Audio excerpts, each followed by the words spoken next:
आज के कार्यक्रम में मंच पर उपस्थित श्रीमान भूपेंद्र पटेल, मुख्यमंत्री गुजरात राज्य, श्री हर्ष संघवी, गृह मंत्री गुजरात राज्य,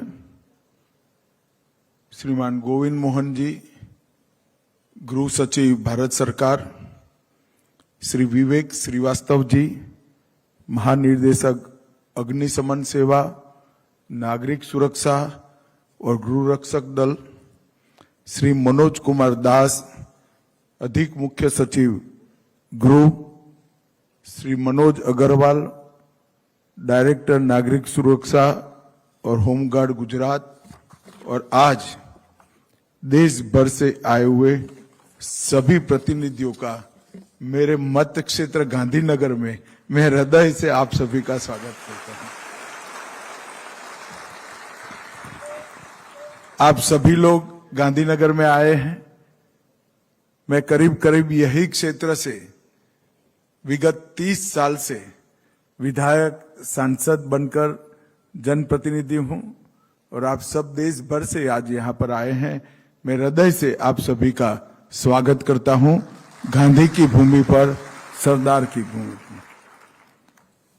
आज 14वां अखिल भारतीय होमगार्ड और सिविल डिफेंस सम्मेलन यहां आहूत किया गया है और मैं सबसे पहले विवेक श्रीवास्तव को बहुत बहुत बधाई देना चाहता हूं, क्योंकि 20 साल के बाद ये सम्मेलन आहूत हुआ है। 20 साल तक किसी को फुर्सत नहीं मिली, तो विवेक भाई आपको बहुत बहुत बधाई। इसमें मेरा भी 2 से 5 साल तो मैं भी मंत्री रह गया, मगर ये हो नहीं पाया। 2 मीटिंग जरूर हुई मेरे स्तर पर, परंतु जितना महत्व होमगार्ड और सिविल डिफेंस का है, इतनी तवज्जो शायद बहुत लंबे अरसे से गृह मंत्रालय में इसको मिली नहीं। अनेकविध कार्यक्रम, अनेकविध प्रायोरिटीज, उसमें एक बहुत महत्वपूर्ण काम शायद धीरे धीरे धीरे सभी राज्य सरकारों के नजर में और अंततोगत्वा केंद्र सरकार के नजर में भी छूटता गया। और आज जब हम 14वें सम्मेलन में मिले हैं, तब यहां से एक नई ऊर्जा, नया प्रण और नया रास्ता लेकर यहां से जाना है।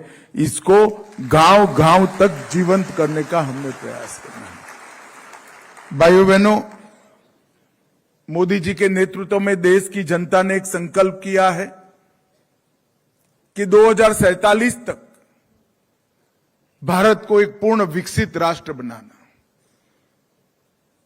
जब हम पूर्ण विकसित राष्ट्र कहते हैं, तब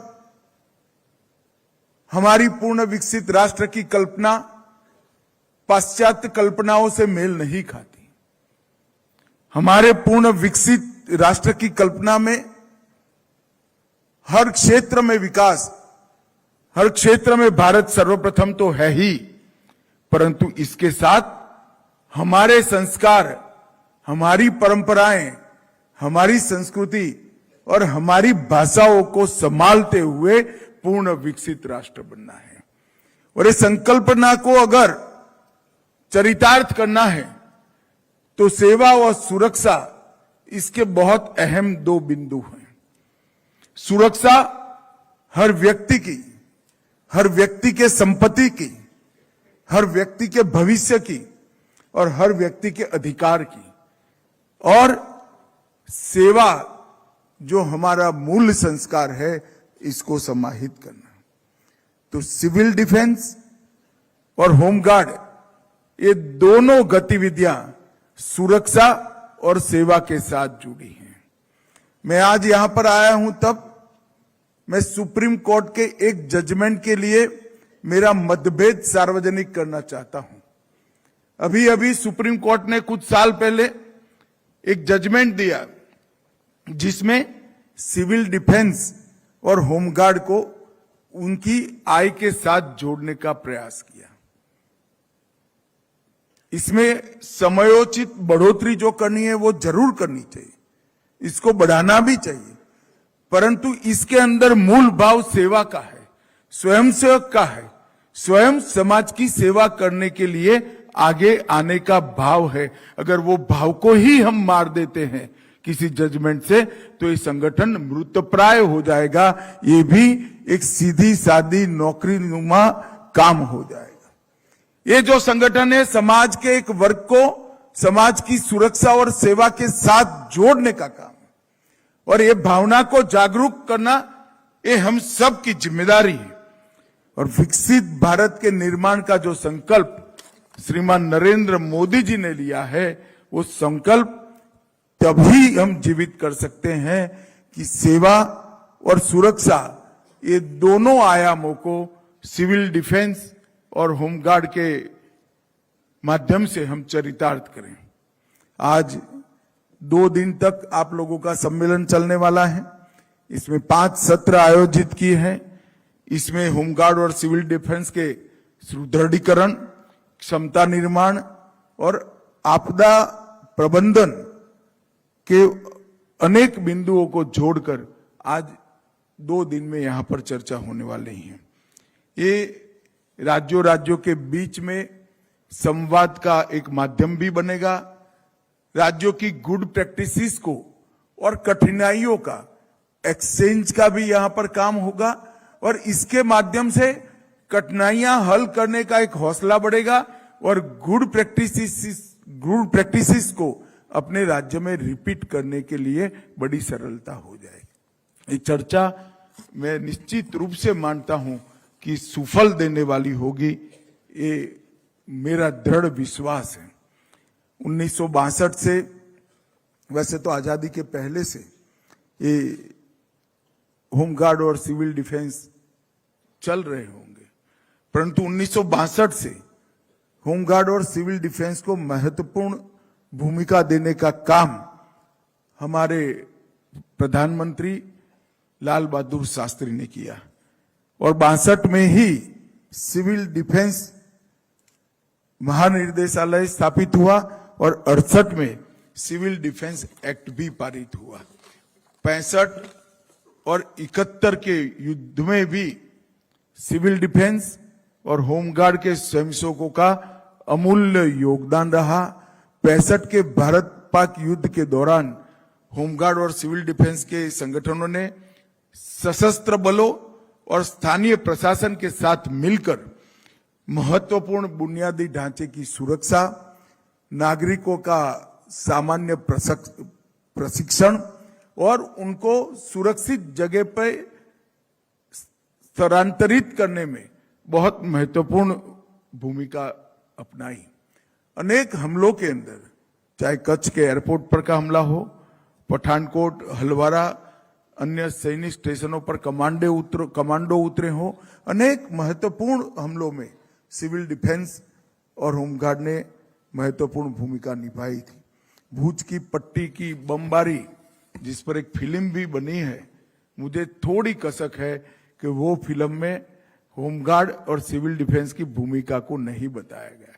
एक्चुअल में, वास्तविकता में भूज की बहनों का ट्रेनिंग का काम होमगार्ड और सिविल डिफेंस के लोगों ने किया था, और उनको प्रेरणा देने का काम भी होमगार्ड और सिविल डिफेंस के लोगों ने किया। खैर, अब एक समय आया है, हमने नए सिरे से आगे बढ़ना है और हमारे कार्य को फिर से एक बार पीछे न देखते हुए आगे की जरूरियातों के हिसाब से फिर से प्लानिंग करना है। मैं आज देश के गृह मंत्री के नाते देश भर के सिविल डिफेंस और होमगार्ड के प्रमुखों को और प्रतिनिधियों को कहकर जाता हूं कि अगले 4 माह के अंदर ही आपके चार्टर के अंदर समयानुकूल परिवर्तन कर ढेर सारी नई बातें जोड़कर इसको हम रिलेवेंट भी बनाएंगे और इसको उपयोगी बनाने का भी प्रयास करेंगे, और एक नई चेतना, नई जान ये आंदोलन के अंदर करने का हम काम करेंगे। वैसे तो चार्टर बड़ा स्पष्ट है। युद्ध की आपात स्थितियों में लोगों को तैयार करना, नागरिकों की रक्षा करना, युद्ध के प्रभाव से बचने के लिए लोगों को प्रशिक्षित करना, अहिंसक नागरिक प्रतिरोध की मानसिकता बनाना, समुदायों को संगठित करना और युद्ध में क्षतिग्रस्त हुए इंफ्रास्ट्रक्चर को रिपेयरिंग में सहायता करना और मनोबल बढ़ाने का काम करना। परंतु कोई भी संगठन हो, अगर उसके चार्टर में 50 साल तक बदलाव नहीं होता है तो संगठन भी कालबाह्य हो जाता है और चार्टर भी कालबाह्य हो जाता है। मैं समझता हूं 50 साल के अंदर देश के अंदर आमूलचूर परिवर्तन आया है। तकनीक के कारण रिक्वायरमेंट भी बदल गई है और अब देश बहुत आगे निकल चुका है। अब शायद युद्ध न हो, मगर हम डिजास्टर मैनेजमेंट के साथ जुड़ सकते हैं क्या? अब शायद युद्ध न हो, परंतु हम ट्रैफिक के साथ जुड़ सकते हैं क्या? इस प्रकार की अनेक विध प्रयोग हुए हैं। डिजास्टर मैनेजमेंट के काम में, आपदा के समय में आप लोगों ने बहुत अच्छा काम किया है, परंतु इसके लिए ट्रेनिंग की व्यवस्था, इसके लिए सामूहिक मानसिकता की व्यवस्था और इसके लिए जो डिजास्टर मैनेजमेंट का सामने का चार्टर बना है डिस्ट्रिक्ट कलेक्टर की ऑफिस में, इसमें आपकी भूमिका की जगह ये तय नहीं होती, तब तक हम ये काम नहीं कर सकते। मित्रों, कई सारे काम मैंने सोचे हैं जो करना चाहिए। अभी तो हमने एक शुरुआत की है कि बजट के अंदर एक अच्छा प्रोविजन इस बार किया है और इसको हम आगे भी ले जाएंगे। सबसे पहले मैं एक अभिनंदन पूरे देश भर के होमगार्ड और सिविल डिफेंस के सभी स्वयंसेवकों का करना चाहूंगा। बाद में नई जिम्मेदारी क्या आ सकते हैं, इसको मैं एक खुला विचार कर छोड़ रहा हूं। बाद में सभी प्रमुखों से चर्चा कर गृह सचिव के स्तर पर, मेरे स्तर पर विचार कर इसको हम फाइनलाइज करेंगे। परंतु कोविड में जिस तरह से होमगार्ड के जवानों ने और सिविल डिफेंस के जवानों ने भूमिका निभाई और लोगों की सेवा करने का जो जज्बा पूरी दुनिया को दिखाया, इसके लिए आप लोगों को लाख लाख अभिनंदन। मैंने 5 दिन पहले सरसरी तौर पर कितने लोग कोविड से ग्रस्त होकर मृत्यु की शरण में गए वो भी निकाला। आंकड़ा शायद ज्यादा हो सकता है, मगर मेरे पास 27 लोगों का तो सूची बना है कि 27 होमगार्ड और सिविल डिफेंस के हमारे वॉलेंटियर्स कोविड में किसी की सेवा करते करते खुद कोविड ग्रस्त होकर आज वो हमारे बीच में नहीं रहे। ये बहुत महत्वपूर्ण भूमिका हमने निभाई है और इसलिए मैं आप सबको बहुत हृदय से अभिनंदन करना चाहता हूं। मित्रों, एक रोड मैप अभी ये कच्चा है। मैं सुझावों के लिए आज आप सबके सामने और सारे अध्यक्ष जो बैठे हैं देश भर के सिविल डिफेंस और होमगार्ड के, इनके लिए छोड़कर जाता हूं। एक तो आपातकालीन सेवाओं में योगदान आप करते ही हैं, मगर इसकी ट्रेनिंग व्यवस्थित होनी चाहिए और इसके चार्टर में आपकी जगह भी होनी चाहिए। यातायात प्रबंधन की इंस्टीट्यूशनलाइज व्यवस्था, ट्रैफिक मैनेजमेंट के लिए एक इंस्टीट्यूशनलाइज संस्थागत व्यवस्था करने की जरूरत है। सामाजिक जागरूकता के कई सारे कार्यक्रम जो हमारे चार्टर में नहीं है उसको हमने लेना चाहिए, जैसे नशा मुक्त भारत, स्वच्छ भारत अभियान, वृक्षारोपण अभियान, जल संरक्षण और सामाजिक जागरूकता, बुराइयों के खिलाफ जागरूकता। ये सारी चीजें एक बार समाहित होकर हमारे चार्टर में आनी चाहिए। महिला सुरक्षा के लिए महिला समूहों में जागरूकता फैलाना, सामुदायिक स्वास्थ्य सेवाओं के साथ जुड़ना, जैसे टीकाकरण, टीबी मुक्त भारत, कुपोषण के खिलाफ हमारी जंग और हर बच्चे को पोषण युक्त करने का अभियान, इसमें हमने जुड़ना चाहिए। साइबर सुरक्षा के लिए और डिजिटल धोखाधड़ी के लिए जागरूकता पैदा करना, पर्यावरण के संरक्षण में स्वच्छ भारत अभियान और प्लास्टिक मुक्त भारत और वृक्षारोपण, ये तीनों अभियानों में हमारी एक रचनात्मक भूमिका होनी चाहिए। कानून और व्यवस्था में सहायता, इसके लिए कई कई जिलों में जहां एसपी उत्साही होते हैं वो करते हैं, नहीं होते वहां नहीं होते हैं, क्योंकि इसकी कोई स्पेसिफिक व्यवस्था और जिम्मेदारी तय नहीं की है। स्थानीय कानून और व्यवस्था में सहायता का एक रोड मैप बनना चाहिए और इसका जगह कानून और व्यवस्था संभालने वालों की डिजाइन में भी होना चाहिए और आपकी ट्रेनिंग में भी होना चाहिए। शिक्षा में सहयोग, ड्रॉप आउट रेशियो कम करना, 100% एनरोलमेंट करना और शिक्षा की गुणवत्ता में सुधार करना, ये तीनों चीजों को भी हमने इसके साथ जोड़ना पड़ेगा। और रोजगार और आत्मनिर्भरता के लिए भी सरकार के कई सारे कार्यक्रम हैं, उसके साथ हमने जोड़ना पड़ेगा। अभी भी कई सारी चीजें जोड़ी जा सकती हैं। 50 साल हो गए, अगर हम हमारी भूमिका को बदलेंगे नहीं तो ये सारे संगठन, दोनों संगठन धीरे धीरे इरिलेवेंट हो जाएंगे, कालबाह्य हो जाएंगे। मेरा मत है कि आज देश की रिक्वायरमेंट को ध्यान में रखकर ये दोनों संगठनों को ज्यादा रिलेवेंट बनाने के लिए इसकी भूमिका में नए सिरे से सोचने की जरूरत है। मैं तो चाहूंगा कि यहां जो प्रमुख सारे जो आए हैं वो भी एक आध दिन ज्यादा रुक जाए, अगर विवेक भाई आग्रह से उनको कहें, और यहां पर रुक कर इस पर जरूर सोचना चाहिए। कुछ लोगों के चेहरे पर हंसी आ रही है। मुझे मालूम है मित्रों कि पुलिस में पोस्टिंग को अच्छा नहीं माना जाता है, थोड़ा पनिशमेंट पोस्टिंग का भी भाव रहता है, परंतु ये हमारा दायित्व है। इतने सारे लोगों को, हजारों लोगों को, लाखों लोगों को हम सेवा के संस्कार के साथ अगर जोड़ सकते हैं तो इससे बड़ा कोई काम है ही नहीं। आपका पोस्टिंग हो गया, ये समय आपको पूरा करना ही है। जब नहीं रहेंगे तब चले जाएंगे, मगर जब तक है तब तक अच्छा करने का प्रयास करना चाहिए। और मैं मानता हूं आप सभी का भी कंट्रीब्यूशन होना चाहिए। एक अच्छा नया चार्टर क्या हो सकता है, इसके लिए आपके अच्छे और प्रैक्टिकल सुझाव विवेक श्रीवास्तव जी को दीजिए, वो गृह सचिव जी को देंगे, और 4 महीने के अंदर ही आप सबसे चर्चा कर मैं एक मीटिंग भी बुलाऊंगा बाद में दिल्ली में। इसको पूरी जान भरने की जरूरत में महसूस कर रहा हूं। ट्रेनिंग और नया ब्लड आए, इस पर भी हमने कई आयामों पर, कई बिंदुओं पर सोचना पड़ेगा। ट्रेनिंग ढंग की हो और नए लोग, नए युवा कैसे जुड़े, और दुर्भाग्य से इसको इनकम के साथ जोड़ दिया गया है। वही लोग आते हैं जो समाज के स्वयं आगे आते हैं।